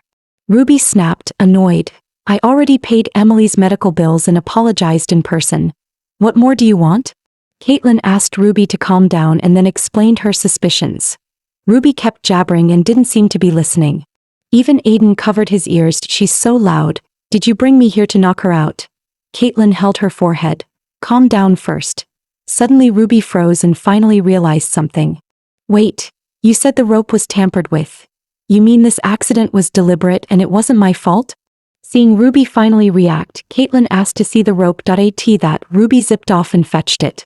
Half an hour later, Caitlin studied the rope carefully and finally spotted something unusual. Normally, to keep the end of a rope from fraying, people burn it slightly so the fibers fuse together. But this one's end was loose. No sign of fire at all. That meant this wasn't the rope's original end. She deduced that Josepha, in her panic, must have cut the rope and taken the burnt end away. Since the rope was long, the teacher hadn't noticed anything missing and thought it had just come loose. Ruby's eyes lit up. "So someone did do it on purpose. Let's tell the teacher. Make them catch that awful person and get my medical fees back." Just then, the teacher was walking down the hall with Josepha when Caitlin, Ruby, and Avon approached, faces filled with determination. Caitlin spoke sharply, "Teacher, she doesn't deserve to act in this play. Not even as a side character." The teacher and Josepha turned around. Caitlin raised the rope and declared, "Teacher, please look. This is the rope from the chandelier. Its end was cut on purpose.